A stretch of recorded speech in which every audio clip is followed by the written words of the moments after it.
No nsiabo ha eye Adom TV mema wadwo baby bia wo na wo hye yen braso se ye de oman mu nsem ene aman hodo so nsem bre o se no nsia ebrem kasebo na nsem na ye de ba de di mu akotene ye do be call drum kuma wo mrahye bedwafie na tonkra e de ma electoral commission ese won hye no wan fankrata foforo bia ma e fa Ghana card agise no na wunya e na watumi aba register abagia baton card ni bie eno ochi so sofo no e hye oman yi ebobre important ahodo ne abodi mu nyansape e kyerese aban na nkasa no wo hye ne ho ana ekomu ene anamu anu wotu se ewie mu nyina bobre ne conference no mko ebeye yi no na e wo fom kra na eno ochi so no ye be hye enioma hodo akoso aban aba aban ko ebi ho no ma obi hye dwumadie biase won wie na odi agye na aban fofora ba no no so betu na jeje mu ene asukodo so bebu mu nkomo kakra na iwie a yaji edwadie agudie pomoden eni aman hodo so nsem ye de sanche mu nyina abrel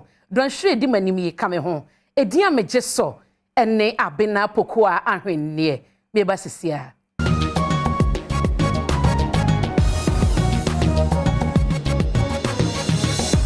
mame ma wakwa ba na yen hyase ye de ekọ emrahye bedwafie ni nsem bi afi ho eba domkuma ya wo mo ho panya odi wo manim ese domkuma no ba no dane eye Dr. Kisel Atoforsen womo de to electoral commission anim se won hwe ye ene wan fase afoforo bia ama ye no be kyese wonni Ghana card a wode kwakotwere wudin akwaja bato card ni bidia na anhwe ye a wontumi ento aba Abradom Kumano Asian Central for Ewo Mrachebedwominu. Opinion no da Dom Kumana no Dr. Atoforsen editu dwa se. Ensema Electoral Commission no eye chairperson Jemensa edebeto Mrachebedwom se womo ehwe emrafoforo eye CI no ama omanfo ede Ghana card no a register ede ato aba no. Eyade a wodi besi omanfo ekwan ewo abato no ebekoso no. Wokiremu se Electoral Commission National Identification Authority ensema womo edebetu dwa no se aka omanfo bi a womo enso ebeye womo Ghana card na sese ya womo enyanye ema omanfo yi ekire trudo se enyade a ebeboa.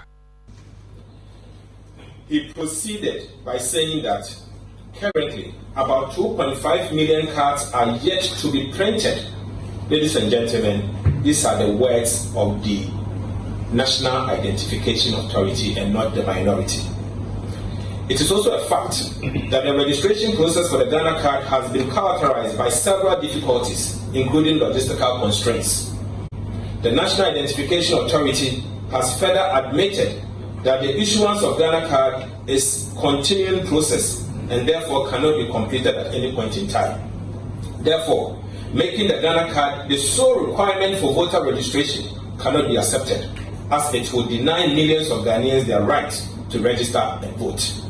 Odito Dom Kumanenim ewo Mrachebedwom se womo ebeka wono ho abom womo ne NDC amanyoko no ensore wona womo ekabie wom no ma bobo ho afa eye emrafoforo a eye CI no eho. Given the critical nature of the issues at stake and the potential of this CI to undermine our democracy and thereby disturb the peace and security of our country, the minority group in Parliament will in the coming days be engaging a broad spectrum of stakeholders, including our developing partners, our faith-based organizations, traditional authorities, civil society organizations, to get them to appreciate the issue at stake and the consequences this bodes for Ghana's democracy and stability. We wish to thank you all for your kind attention. Na I Ghana card ho sensem na enebanda abaton pesua so emrahye bedwani Honorable Ahmed Ibrahim ebepie mo na Adom kase ne di nkobo bisa no sese ka Ghana card ene ECOWAS card na ensonsonie ben na edantem na hwan krapoten na Ghana card eye ne dia wantumi enyi asemu ya no. A free brand National Identification Authority for Shasia, omanfo Ghana card no. Enim difo bebre na ebisa ho nsem a ya na wono masem bisa bi ene se Ghana card no ni wura nkasa ene hwan. Se wo fa Ghana card ne na se wo hwe ni yie a ekire se eye ECOWAS identity card ya Ghana flag eboso. Abaya mani boni ene emrahye a ogine ma wono ma wo banda Ahmed Ibrahim etwetwe nkomo no. Ensem sei ene wo kafa Ghana card ne ho. Law na ye no a national identification card. By card no printing no matro so ECOWAS card. So these are some of the challenges a report no beba out, which we'll be debating within this week. In the normal say beba out. Card no India. Abain any ankran ena akabum public-private partnership. Enya abain ena all financing at the end totally. Private person ewum ena abain so ewum. Inti se wohwe nhihye na ewo ho na I believe say we have to call for the agreement and all those kind of things na yakom. Yamani boni kosoa ebisano ensem bi efa ECOWAS card ho na emrahye bedwani editu dwa se emra ho nsem bibiri ewu mu ne senti enya de sesa asem bisano obetumi ayi ano eno nso ho nsem no sei eno de tu dwa eno de that one there mean in the ka kire no se e wo Ghana ban sana meka on the madikan ama wati ase se public private partnership pimiensa na ewo mu no ba ko ye den private into a partnership and a bino and crankona are forming. And away legal challenges are main person may go into the legalities. But what I'm saying is a uncrankran any a bind and a can boom.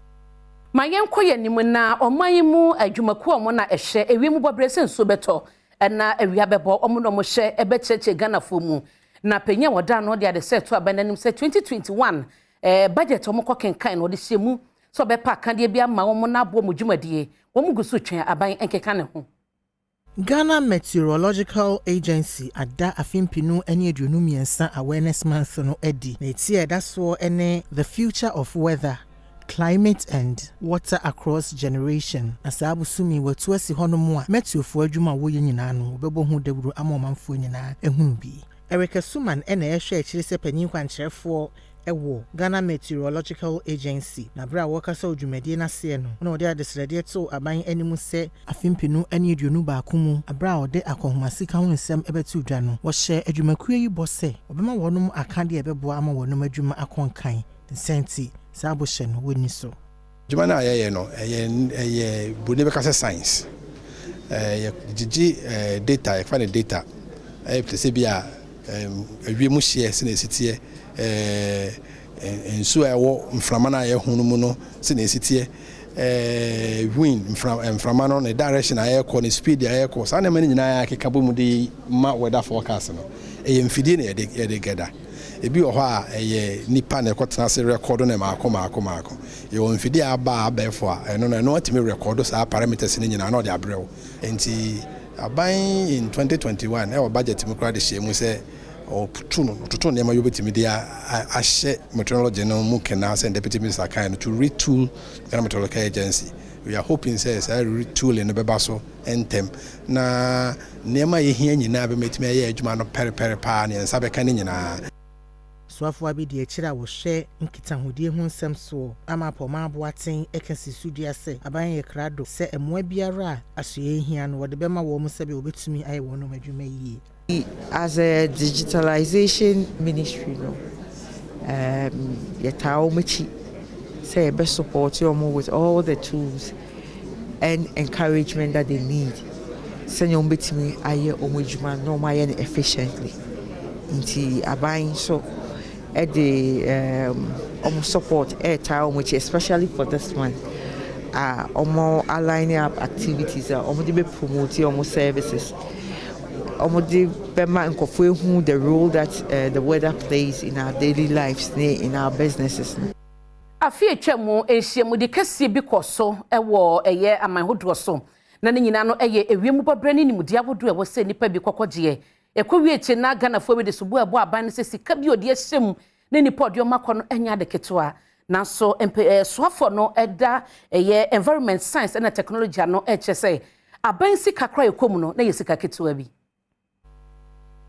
Ebra soafo Dr. Kwaku Afriye kasa ewo climate change and green economy. Jumedi a wopa hontoma ewo enkran ene wodi tu dwase afrase wo mo eko climate change wonhyiemu ewo arab manmu no amanyofo ne nsemtwefo bi etena kasafidie so ekase abaya se sika twetweredi ede nipadodo akwakopie mu hono mu a na enye nokre ochemu se wo mo a ehihye jumedi no onya aboafo bi a wo mo eso wasene a ebo aye ma wotimi ede nipadodo no eko amonone na aban sika wo mu eye kakra bi ochiremu se wote ye na ye na rewopa na nso isanse wonyo soafo a okasa nsem hu bebrenti wa ma abonte ya ma meyi ya no enchemu a wodi tu dwa enie.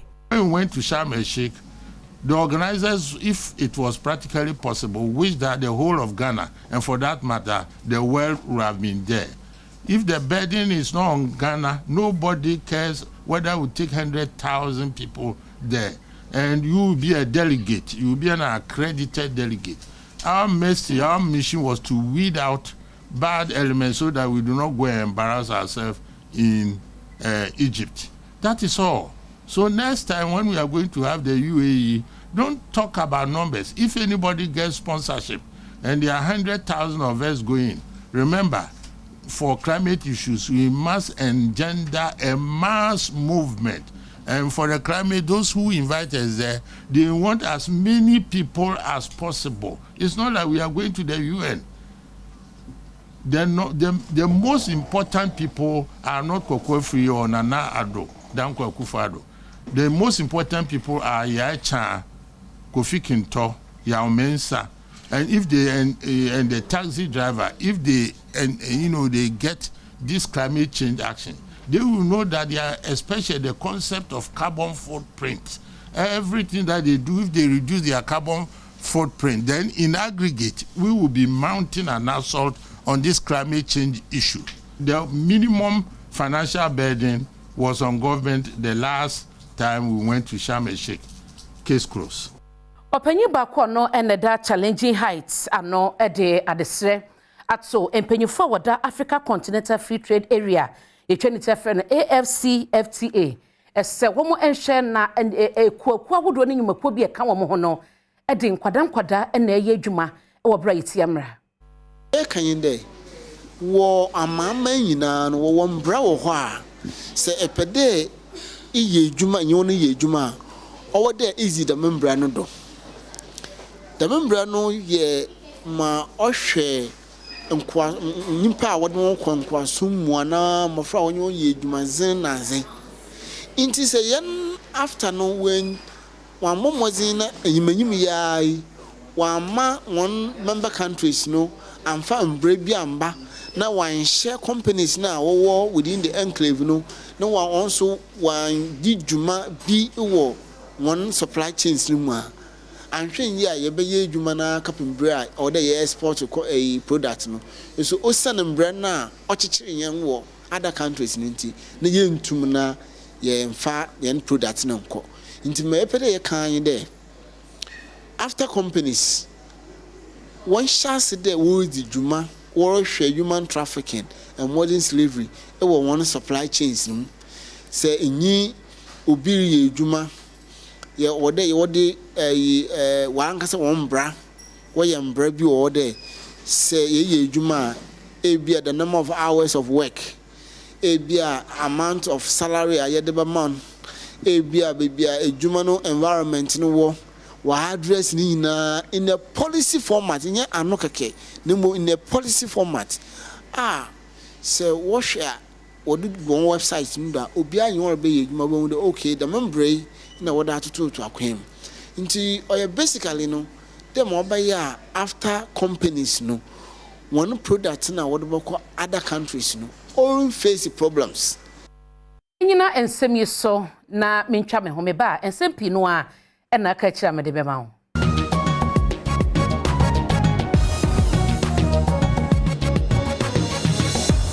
yentwa so enkofra mantem ni mo mahinkro ho na abeto dwase nyame yadoma wo china omampade dada John Dramani Mahama ekwa koda eye ne ntobo adi wokopa hontuma na chese wotie sikrum abodero achegana for 2024 wonto abanfama no Entuabo a enkane mampanyini John Dramani Mahama eko ewo fragmente mu no wo hwekwan se bekoso ewo University of Health and Allied Sciences ewo Sokode asenti eda ne ntuabo yiso eye building the Ghana we want together enkane mampanyini John Dramani Mahama eka enipa nan yasese wo mu akofa nkrata so pese otu franka ema amanyuko no ewo afimpinu ne aduonu ennan mu Adom kasi amani bone odishiebo Wusu Job ene framante mu Zongo Caucus coordinator Haji Aba Watahiro etwetwe nkomo ene wodi tu dwase omanfo framante mu de waye krado etwen enkane mampanyine sanse ne nsempa wode ba no wogidi se beboa ama omanyi akoso kroma yehye yenso ye pese oba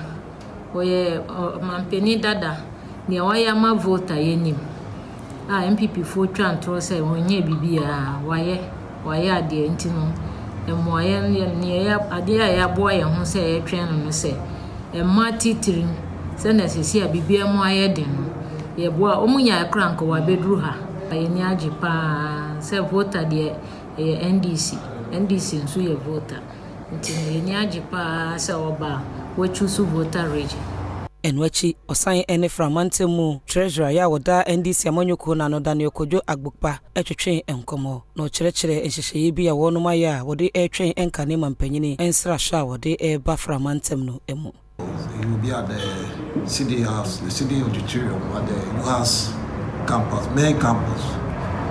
That is where the main activities will take place. Then after we join other adjoining constituencies to send messages to delegates within these constituencies. Apparently, that's what is going to happen tomorrow. So after UHAS, where will you go? Oh, after UHAS, we'll go to West. Then from West, we'll move to Samdai. Then after Samdai, we'll move to Hohoi. Egumasuya semuso nananom atena konya mo e wotachiman eno wabunu east matem ne modi adesre eto abanyanim ne asoye hwe egumasuya so esin kebeya Winneba College of Distance ene e-learning na ewo hɔ motachiman tano nka ban na fanto ne ho san se wo kompotem hɔ no ma suapo bie ne hɔ no ma eya ban de na wo mo so asene na nyina ye nananoma hemfo wotachiman Ghana Education Service any aban se Adaroma University of Education Winneba College of Distance a mantem no emu no anka wonfa yesuapon kase se beyi a wobetimi ede atete emabuno no na afenso aboa ama impuntu aba wo mantem no emu anantwibu asiako dabehene Tachiman traditional area ono aso ye trustee Ghana Association of Teachers ne bra kyerkyerefo no twere wo mo aptitude test Tachiman oni adom kase twetwe nkomo ede saa de sredie etudwa. On behalf of the Treasury Council, and a year proposal, and a mere so who say, Ghana National Association of Teachers, or trustee, at the Command, Director General of Ghana Education Service. Best of Education with the Center now, who's a symmetry. A bit me a funny paper 10,000 much run sorry at the go, and it's Yamiadum. Omade Abrain, and I'm a teacher for Neumudimika, Ubia, Nije, Eva Betro, and can you sank Omokwatibu? Omokodoma, Omoko Brekum. It's a Ben Mabuano. Anyashi, the Lord Fair, be in and out from a table to the Chimano, Ebi Obitria, Ebi 150 Ghana citizens, and there will be a 10 and 15 Ghana Wakoba. And wachi Tachiman mentioning Messia Quantrefo or John Quadremisa, etu a church for so one for one who ensure promotional exams in Msabaya, Obetimi, about one more basso ewo, at the chair Ejumano emu. Kwanya GS ya faso ya de promoting teachers and say my promotion exams. And in no ye assistant director 2 and assistant director 1. We akwanya kase at the Mahembe Brave because first one a year no Tachiman South municipality. The Krakra na church phobia woman so ebetwere so hwe ene adom kase etwetwe enkomodi adesudie bi eto Ghana Education Service no anim. Adwene na chese ebeko atibu na akotwere na nyamia daroma na omudi center na be tishima ha de ade ya ni sopa na ebeko so asre se informa center no enyina.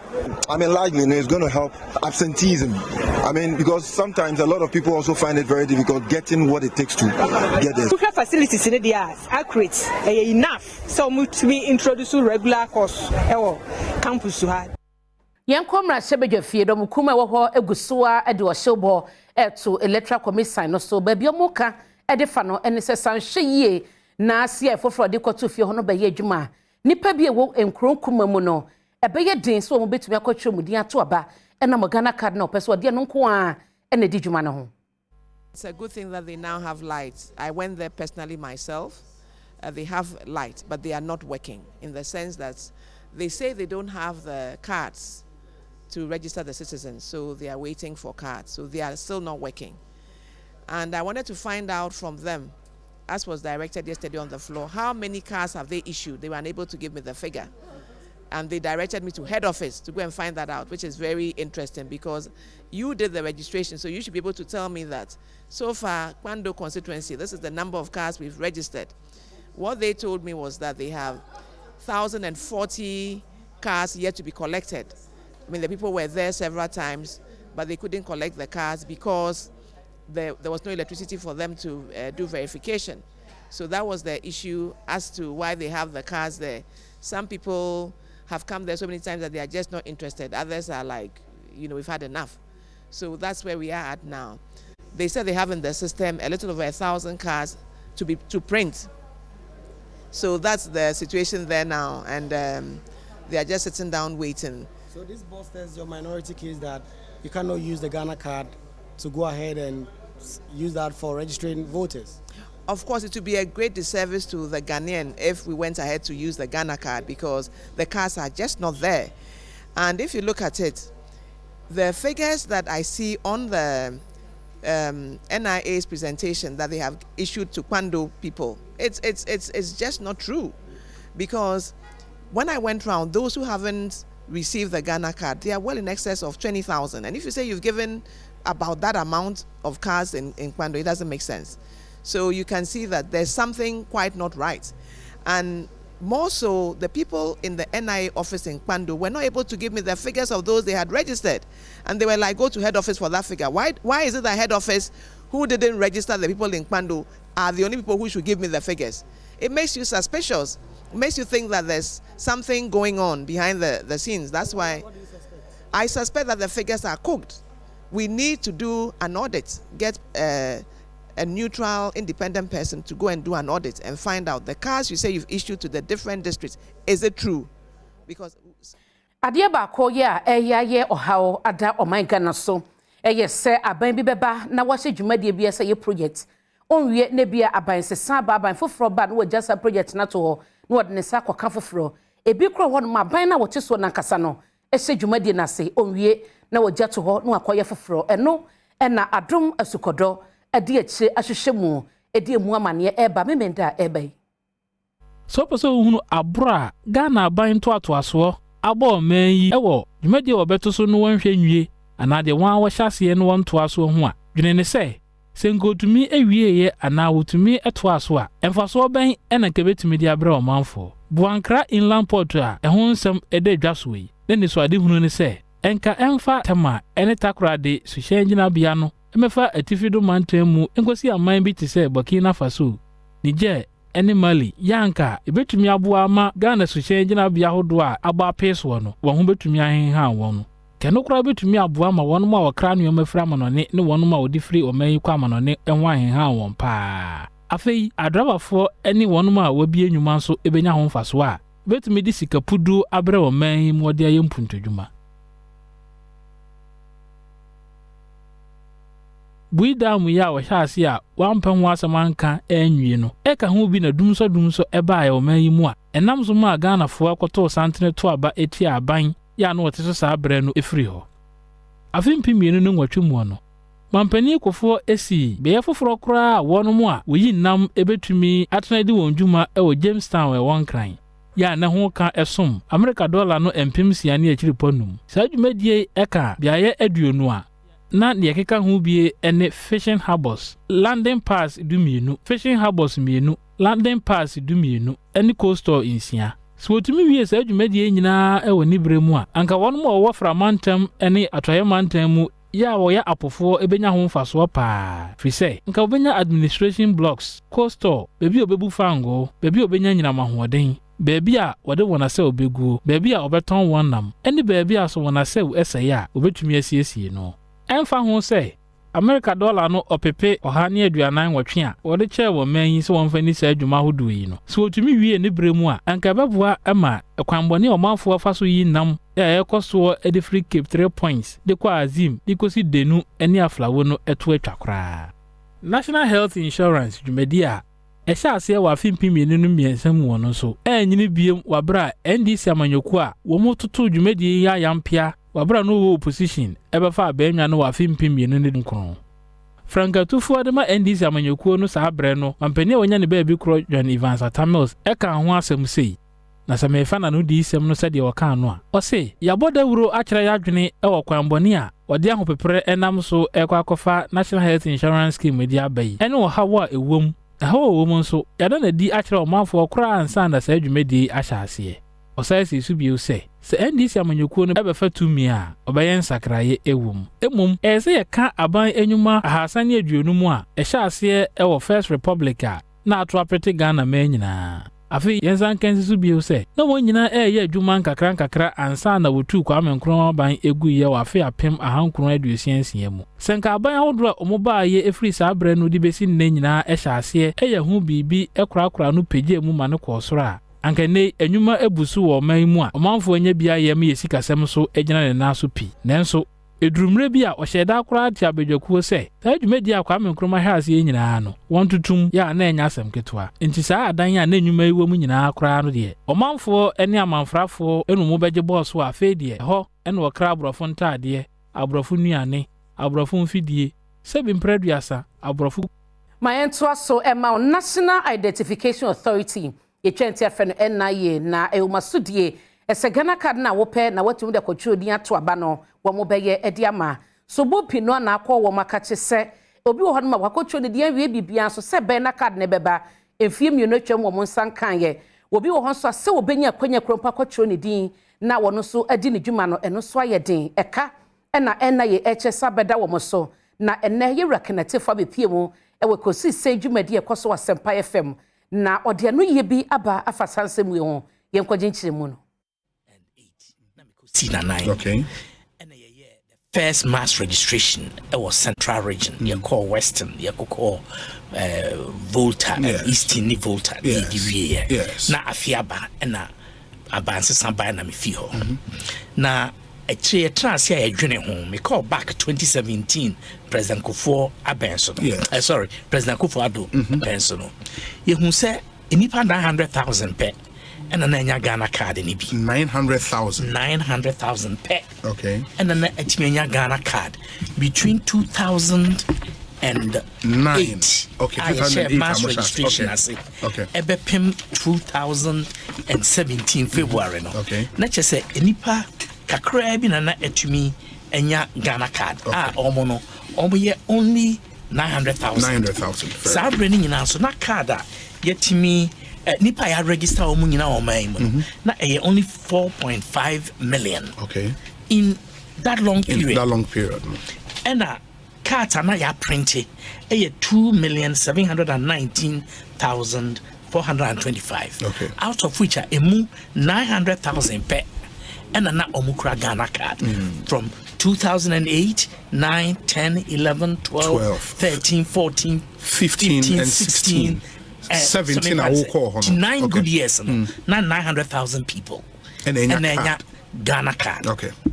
The atnasi dwene hu ne hu se eye ekwan a ye fa so no. Okay. Ye se ye be kwako register adehye na ye the data no agu CD-ROM so sa bre no. Okay. Na ye dey buy headquarters na aba be centralized printing.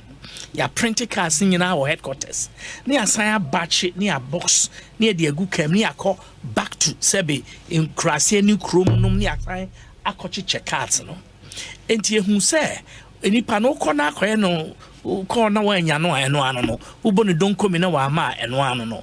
Na cards no bi aka.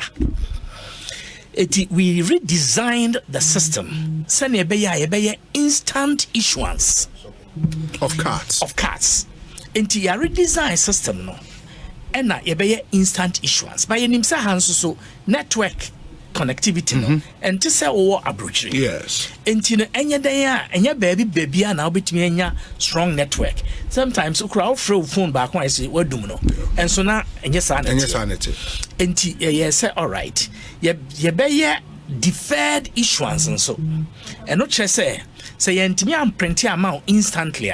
Yebemu akono abeji na later. No abeji. Yen ye be print farms. In disenka u studio ha ne bia printers be say nine and I do. Na wa ha na officer baako.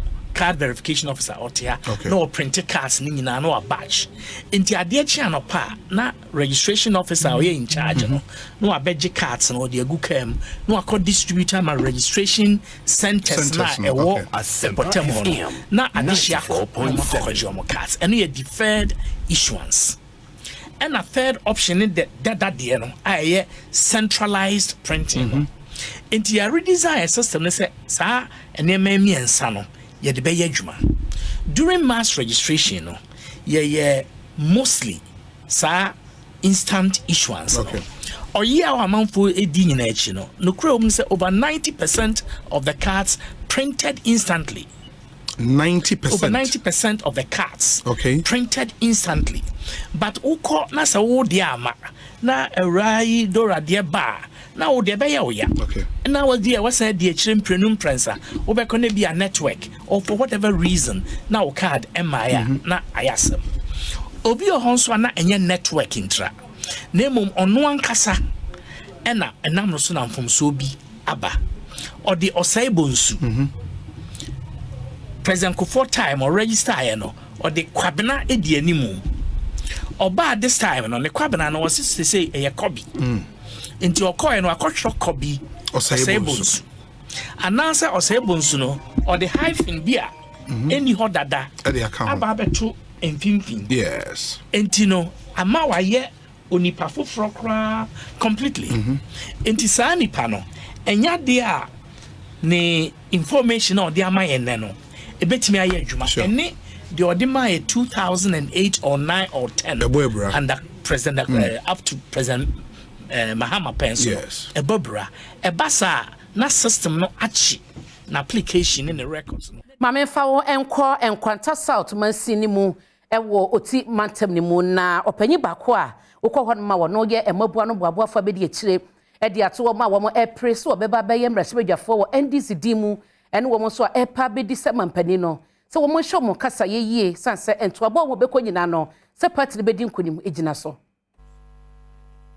Emebro don frefo abedi akire ya wo nkwanta south wo ti mantem ni mu NDC amanyoko no emu Michael Nkpa ekire mu se so obi ko abato so kodi nkunimu a na enye se ensemboni a obeka ede atia wono mo no wonkosi akan no ho ena ma omanfo etoma no na emum eniye pa bi omanfo su se oba obetimi aye ede ama wo munti ena wotoma no ne senti obetu wo mu a ekosi akan apedi bre nyina efo se wontwe ho emfiri ano baba ye eho no mfa koroye ne nkabom ento abai se peyi a ebetwa mfo nyini power amanyoko no akire afoforo ama wo mo nso etimi anya rehemu ewo amanyoko no emu NDC delegate ni say yemfa hombras mo bia nkokon ewe mu because enam say ye nko ye elections ye de abutre yi papa fo ni bi na so mo be die kan a election no en ye problem en maye ye betimi akọ through election no wasumdiem because mimiji di say ye nkonkon ye kọ si ye kọ say election na say ye kọ pre ye kon ye didi afatima e be ye de si ye be sa abepa in this short period of time na yet be adi win election nti mesro bia sa gibro ye nyina ye nye no wasumdiem na yen go through this election obi also person contesting omuma no kwan no mbra ba wo bobre be kire ba bia wo begina say ye ko na say wankasa wawe a wawe wo beti ase so wawe na watena se na nyina ya bo aya agima no na yetima win 2024 election yenyina nkwanta south nkomo iso na mentwa me home ba ye bekọ akọje adwadie mu nsem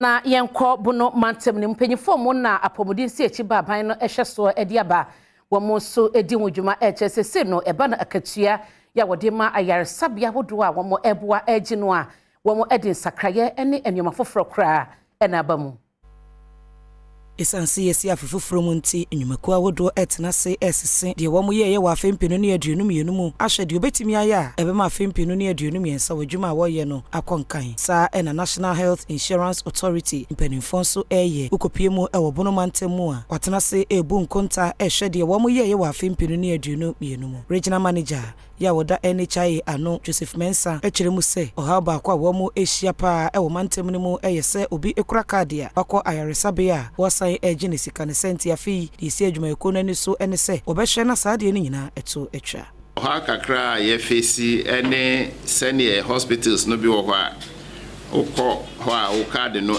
enwuye card no ye kama nso o mbefa ekire na omo ajiu sika kakra no eye oha kesi a emse eda so hayen ne senti afiwe ye di ase ye ni so se ye M&E for no ye bema omo edi akire se ne be ya asa anwema no enta ensan ensis ewo 2023 mo afei wasai ka de to aso se afei mpenu ne aduonu mienu mu no asoye ne disi na ni so se enipa ohamu chichemu aduwotwe ensia 86% e wo mantam ne mu no na wo hwe kwan se ode wo ho beto apomdensi achiba no so nanso afei ne ko na wiye no na otimi anya ohamu chichemu aduokuno enkrono achiripo ensia osu se dwumakuo no ebo ne ho moden pa 2022 my target say yen register nipa 1,05,735 but yet me register 1,001,000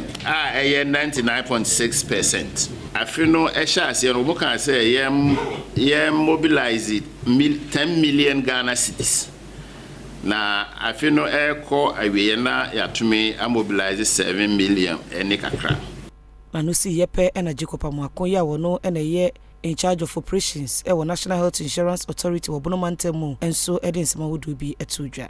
Ye facilities kese no nyina no ekoso ewum. Na ne ka no say ye managers omobo adwuma pa.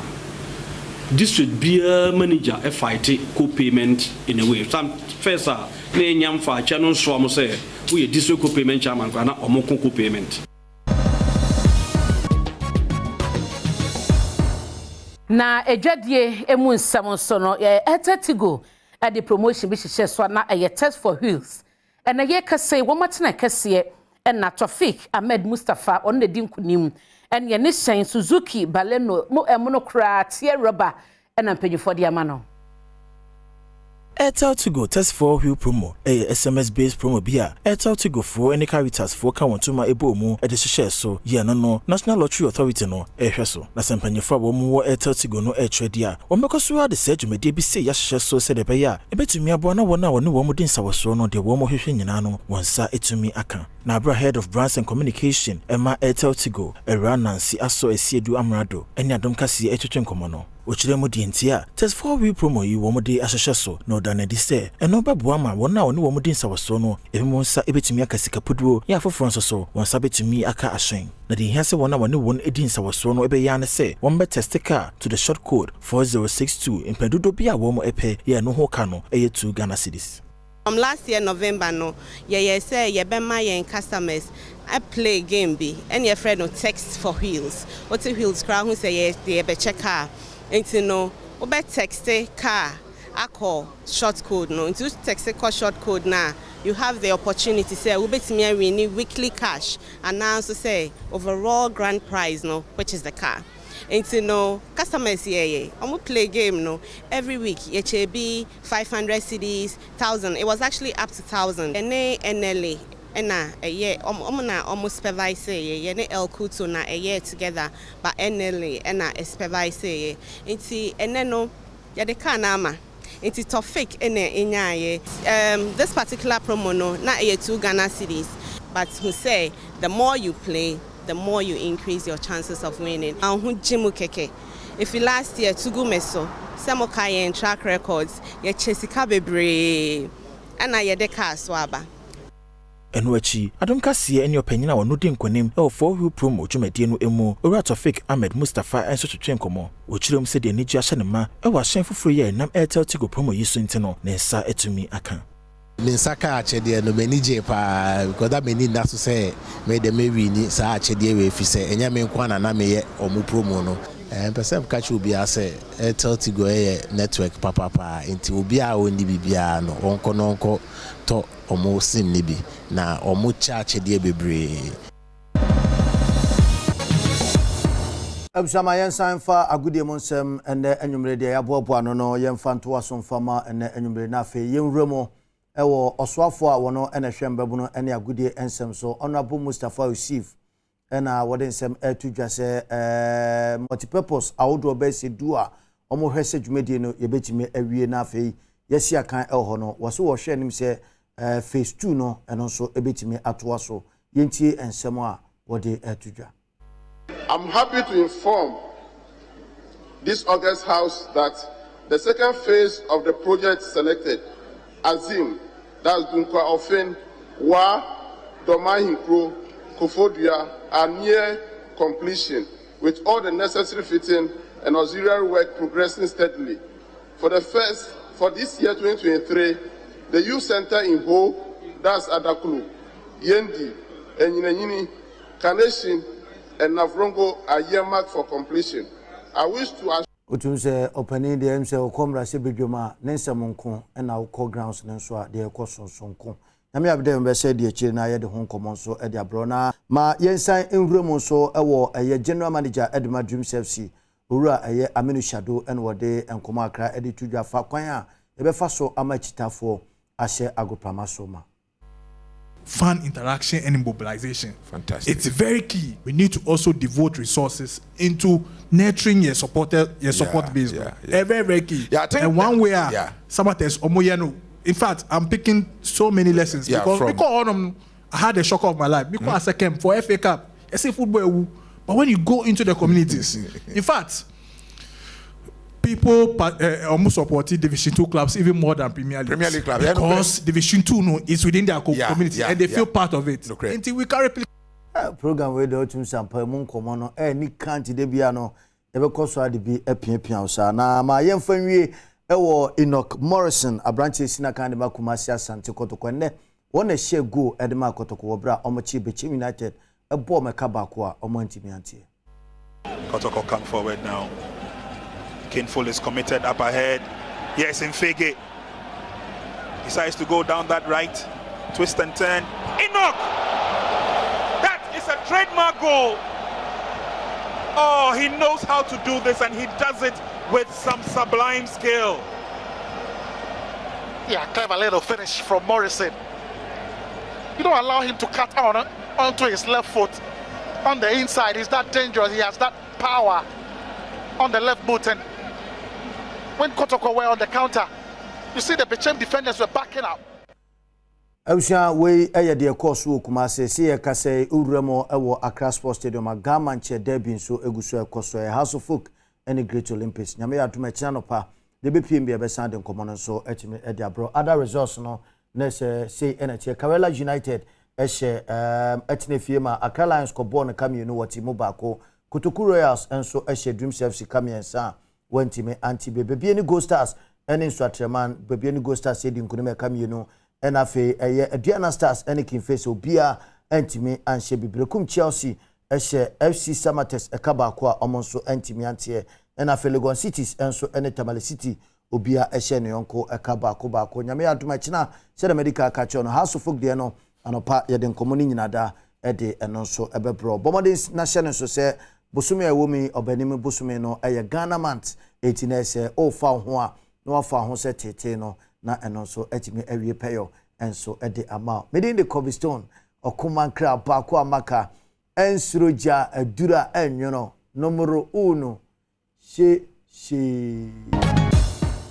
Nyanko anigidie emunsem kwabos aye kan manager na ono na manage Dance God Lloyd na eba na DWP Academy na muse ye mrante de mabawa bomusa yete se abranche Dance God wa free mu na de ba ye no wa chirim. It's very funny. I think that I was hearing rumors that he had a new manager and and he went on TikTok live to say certain things.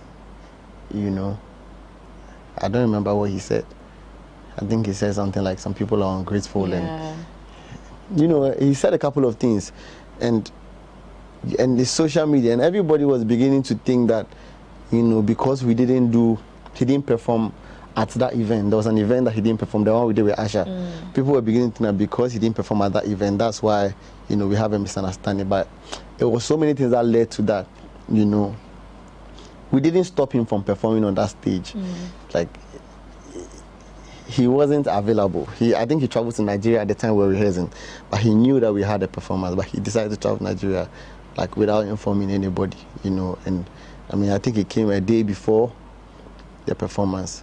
But we any anigide mu sema ye de eba ye na eno chinso no na yekosoa asiwaye se so aye amafio osibisa no yobia obro entwene mu pa na wato da nanom e wonsie do enene ne china na ayiyo no ekoso ya abusue nyina so eto nsafradofo eso meka omo ho na wo mfa eye ayiyo no nyina no enhyehye so nti ene wukuda ya nwumre ya no akotolantai empotem honom ebekos na nyame yadmo ochina so la bi eho ne yefunra home anopa no ngoche na womode ato aso me patro Pepsodent SMN kancho se bribia anopa awia anwumre titiw ne anwumre se ye kasei okoda ye atwusen so ya anopa so atwusen na wose no enti shining na embrace du babia watumi asere yenyina weso na ene anwumre no nsia kase bo de bre no yemfasi edia megye so ene abena pokoa ahwennie yada wase ama umo ene hye na mekoso akai obosumi we no eye Ghana bosome enti wupia wafade ya ma Ghana kakra ya mamrentu ane ade no makakra emremu yada munyina asibiem ene hye